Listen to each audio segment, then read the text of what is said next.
Amidst the backdrop of a nation trampled under the oppressive rule of the Eastern Wu dynasty, when the entire land was shrouded in the darkness of domination and cultural assimilation, there emerged a young woman who carried within her a mighty will and a spirit of defiance. Triệu Thị Trinh, commonly known as Lady Trieu. Born in the rugged mountains of Thanh Lady Trieu refused to accept the lowly fate often assigned to women.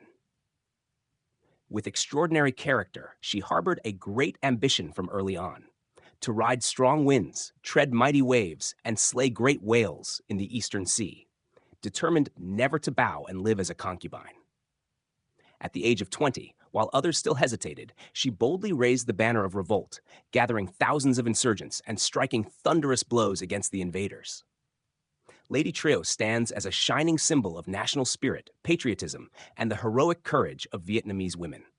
In the long history of nation building and defense, she is honored alongside the most illustrious generals, an indomitable flower blooming in the mountains of Thanh Hoa, a source of pride for generations of Vietnamese people. Triệu Thị Trinh, respectfully known as Lady Trieu, was born in the year 226 AD during a tumultuous period in the nation's history. Her homeland was the mountainous region of Quan Yin, now Phu Dien Village, Din Cong Commune, Yen Din District, Thanh Hoa Province.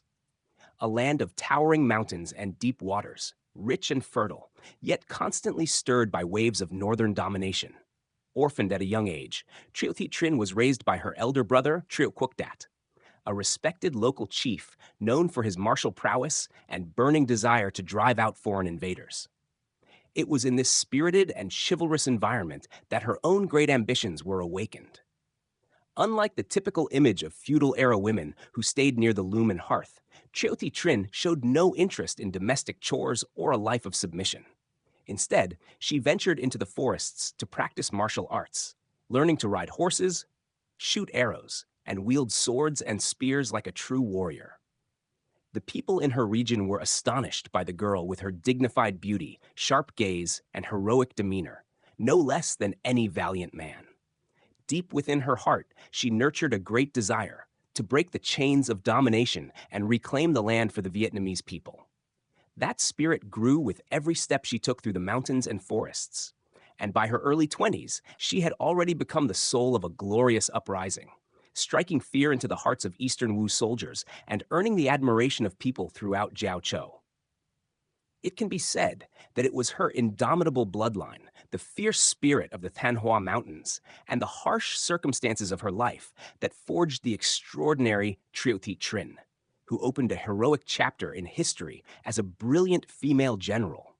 A woman bold enough to challenge an entire northern empire with nothing but a brave heart and an iron will. In the 3rd century AD, our country was mired in bondage under the oppressive rule of the Eastern Wu, one of the 3 powerful states of China's Three Kingdoms period. After defeating the Han Dynasty in southern China, the Wu established a harsh regime in Jiaozhou, the name then used for Vietnamese territory. Under the brutal domination of the Wu, the people suffered immeasurably. Heavy taxation, exploitative policies targeting both resources and labor, and a deeply insidious plan of cultural assimilation sought to erase the identity of the Vietnamese people. Han officials were sent to govern, land was confiscated, men were forced into military service, and native resistance movements were violently suppressed, spreading cries of suffering across the land. The Wu's domination extended beyond politics and economics. They worked to eliminate traditional Vietnamese customs, enforcing Han cultural norms to weaken national spirit, divide communities, and rob the people of their native pride. It was a time when the Vietnamese were reduced to mere slaves in their own homeland. Amid these dark conditions, ethnic tensions rose sharply, and the yearning for independence smoldered in the hearts of many, from powerful local chieftains to humble farmers. Whispers of rebellion and dreams of driving out the northern invaders began to echo through the forests, fields, and villages. It was within this fog of grief and dreams of liberation that Triệu Thị Trinh emerged like a bolt of lightning across a darkened sky. Though a woman, she refused to accept the fate of servitude. As a citizen of a conquered land, she would not live on her knees. She saw clearly the pain of her people and nurtured a fierce resolve to raise the banner of insurrection so that the Vietnamese might once again live with dignity on the land of their ancestors. Lady Trieu's uprising was more than just an act of defiance. It was a sacred roar from the soul of the mountains and rivers, a heroic anthem of a small but fiercely patriotic nation that chose to rise when pushed to the brink. In the year 248, when the country was still steeped in the humiliation of slavery, a banner of resistance rose amidst the forests and mountains of Thanh Hoa, led not by a seasoned warrior, but by a young woman only 20 years old, Triệu Thị Trinh. Unwilling to live as a servant and unable to bear seeing her people suffer, she and her brother, Triệu Quốc Dat, a well-known local chieftain in Quan Yin, secretly gathered troops, trained in martial arts, stockpiled provisions, and quietly prepared for a large-scale uprising. Before long, the call to arms of the two siblings echoed across villages and mountains. The people, filled with resentment and anger, now saw a guiding banner and responded en masse. In a short time, the insurgent army swelled to thousands, mostly young men, farmers, and those driven to despair by the harsh rule of the occupying regime. Then, Triệu Quốc Dat fell seriously ill and passed away, leaving a heavy burden on the shoulders of his younger sister, still in her early 20s. Despite the sorrow of loss, Triệu Thị Trinh did not falter. On the contrary, she demonstrated extraordinary courage, personally taking command, organizing the troops, and establishing a resistance base atop Mount Tung, now Mount Nua, a rugged, complex terrain ideal for guerrilla warfare. From there, Lady Trieu's rebellion officially began, becoming a storm that smashed through many Eastern Wu strongholds. Under her command, the insurgent forces attacked fortresses and garrisons, gaining widespread recognition throughout Jiaozhou. Bold ambushes and sudden raids deep in the forest left the occupying forces reeling. They called her the female bandit, while the people respectfully named her Lady General Nuet Kio, a title that honored her talent, virtue, and devotion to the people.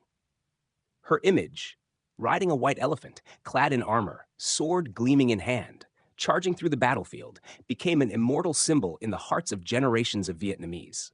It was not only the bravery of a woman who dared to face war, but also a vivid embodiment of the spirit of independence, resilience, defiance, and unyielding pride of the nation. In an era when women were bound by the rigid expectations of 3 obediences and 4 virtues, Triệu Thị Trinh broke free from all social constraints. She dared to lead an uprising, dared to challenge a mighty ruling dynasty. What posterity remembers about her is not only her battlefield triumphs, but also her proud spirit and unyielding defiance of fate, embodied in her immortal words. I want to ride the strong wind, tread the fierce waves, slay the great whale in the eastern sea, drive out the Wu invaders, and reclaim our land, rather than bow my head and be someone's concubine. That declaration was not merely the voice of a courageous woman. It was a manifesto of independence, a proclamation of freedom, a thunderclap awakening a nation slumbering under the shame of subjugation. It expressed the full measure of her aspiration, national pride, and the unbreakable will of a daughter of Thanh Hoa, a figure who continues to inspire reverence across generations. Unshaken by tyranny, unfazed by swords and spears, Lady Trieu stepped into the battlefield, lived among the mountains and fire, yet stood proud like an eagle in the sky. She was not only a commander, but also a source of inspiration, the very soul of the resistance army. While others hesitated because she was a woman, she proved that courage knows no gender, and heroism is not determined by one's status. It is precisely this indomitable spirit that ensured Lady Trieu would live on, not only in the hearts of her contemporaries, but as an eternal symbol of patriotism and resistance. She was the flame, blazing brightly in a dark era, the one who lit the torch of hope for an entire nation lost in the shadows of slavery. Every uprising carries with it a destiny. It may succeed, or it may fail, but some failures become immortal, like the rebellion led by Lady Trieu. As the momentum of the insurgent forces rose, the Eastern Wu court grew increasingly alarmed. In response, Emperor Sun Quan dispatched the seasoned general Liu Yin to Jiaozhou with a large, well-equipped army, supported by the entrenched colonial administration. In contrast, Lady Trieu's forces were composed mostly of farmers and commoners, poorly armed, lacking logistical support and experience in prolonged warfare. Despite the disparity in strength, Lady Trieu and her army fought valiantly, holding firm in the rugged mountains, employing guerrilla tactics and surprise attacks that repeatedly threw the Wu army into disarray. Yet, over time, as resources dwindled and initial momentum waned, their bases were gradually destroyed and many fighters fell. The rebellion became increasingly isolated. In the face of overwhelming adversity, amidst the mist and smoke of Mount Tung, Lady Trieu remained steadfast. She refused to surrender, refused to plead for mercy. To preserve her honor, she chose to take her own life, sacrificing herself for the greater cause, like a final flame burning fiercely before fading, igniting a spark of hope in the consciousness of the nation. She passed away at just 23 years old, the prime of youth, giving her life for the land without hesitation. Her death was not an end, but an exclamation mark etched into history, a warning to invaders and an oath carved into the hearts of future generations, that the Vietnamese would rather die with honor than live in shame.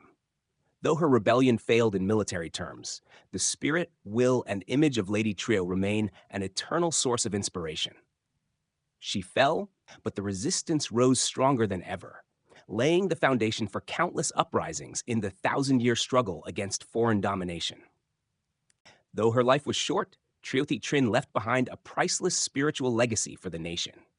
She was not only a brave female general who dared to confront a powerful regime, but also a living symbol of patriotism, national pride, and the Vietnamese people's longing for freedom. Soon after her heroic sacrifice, the people of Thanh Hoa, especially in the Nui Nua area of Dinh Công commune, built a temple to honor Lady Trieu on the very land where she had once raised her banner of rebellion. The temple, nestled in the sacred mountains, became a place where people lit incense in remembrance, offering their respect and gratitude to a national heroine. Despite the many changes in history, the Temple of Lady Trieu still stands tall, an immortal testament and a sacred spiritual site for generations of Vietnamese. Later dynasties, from the Lý, Trun, and Lê to the Nguyen, all issued royal decrees recognizing her contributions. Several emperors honored her with titles such as But Chin An Liet Hung Trinh Thun, upright, heroic, and loyal spirit, or An Hung Liet Nu, heroic woman martyr, enshrining her name in the national history as a proud monument of the people. Beyond temples, her name lives on in many streets, schools, and cultural institutions across the country. Her image, riding a white elephant, sword in hand, head held high, has entered poetry and legend, becoming a mythical figure that continues to inspire generations of Vietnamese youth. She is especially revered alongside the Trung sisters as one of the greatest female heroes in Vietnamese history. Every year, on the 22nd day of the second lunar month, people from all over Vietnam gather in Phu Dien, Thanh Hoa, to attend the Lady Trieu Temple Festival. This is not only an occasion to honor her legacy, but also a powerful expression of the enduring vitality of national pride and the spirit of patriotism. Lady Trieu's legacy does not only reside in temples or stone tablets, but in the hearts of the Vietnamese people, in every story passed down, every lesson in history, in every heartbeat of those who long to live proudly, just as she once did. The uprising led by Lady Trieu is one of the most brilliant heroic epics in the history of Vietnam. Although it lasted only a short time and ended in her tragic sacrifice, it left a profound mark on the resilient will, patriotism, and everlasting desire for freedom of the Vietnamese people. First and foremost, Lady Trieu was a living embodiment of the spirit of national independence. At a time when the country was under oppressive foreign rule and forced assimilation, it was extraordinary for a woman to rise and lead a large-scale rebellion. She did not wait for military strength or noble backing. Her revolt came from the heart, a heart burning for the nation, for the homeland. That is the eternal spiritual power that no foreign force could ever subdue. Second, the image of Lady Trieu is a shining testament to the role of women in the history of building and defending the nation. In a feudal society where women were often confined to strict roles, the emergence of a female general like her was a powerful blow to the era's prejudices. She not only defied gender boundaries, but also surpassed all conventional norms to become a true leader, courageous, intelligent, compassionate, and extraordinarily brave. Third, her uprising holds enduring spiritual value. Though it ended in military defeat, it was a glorious one, a spark that ignited future resistance movements, such as those led by Li Bi, Mai Tuk Loan, and Fung Hung. Later generations learned from her that with patriotism and unwavering determination, even the weak can rise, fight, and assert national sovereignty. Finally, Lady Trieu is an everlasting spiritual symbol in the consciousness of the Vietnamese people. Her image, riding an elephant into battle, hair flowing in the wind, eyes fierce with resolve, remains eternally remembered. She lives not only in historical records and sacred temples, but also in the hearts of every Vietnamese, like an undying epic song. Lady Trieu passed away at the age of 23, yet her sacrifice for national independence will forever shine as a guiding light for future generations. She is pride, valor, and the soul of a nation that will never bow. The history of the Vietnamese people is an endless epic of those who dared to rise for their race and their homeland. In that heroic song, Lady Trieu, Triệu Thị Trinh, shines as a radiant chapter, a steel lotus blooming in the mud of slavery, brilliant and unyielding. Though her life was short, lasting only 23 years, she left behind a tremendous spiritual legacy, a vivid example of patriotism, bravery, and unwavering spirit. She transformed an ordinary life into a legend that lives on in the national consciousness, a woman who could shake an entire northern dynasty with the force of her character. More than 1,700 years have passed, yet the name and image of Lady Trieu riding an elephant into battle still live in the hearts of the Vietnamese people. Not because of military victory, but because her spirit and her sacrifice are the greatest triumphs, the triumph over fear, over fate, and the triumph of faith in freedom and independence. Lady Trieu is not only a national heroine, but the immortal soul of a nation. Every time we remember her, today and for generations to come, we remember a flame that has never gone out, the flame of patriotism, of pride, and of the Vietnamese spirit that will never surrender.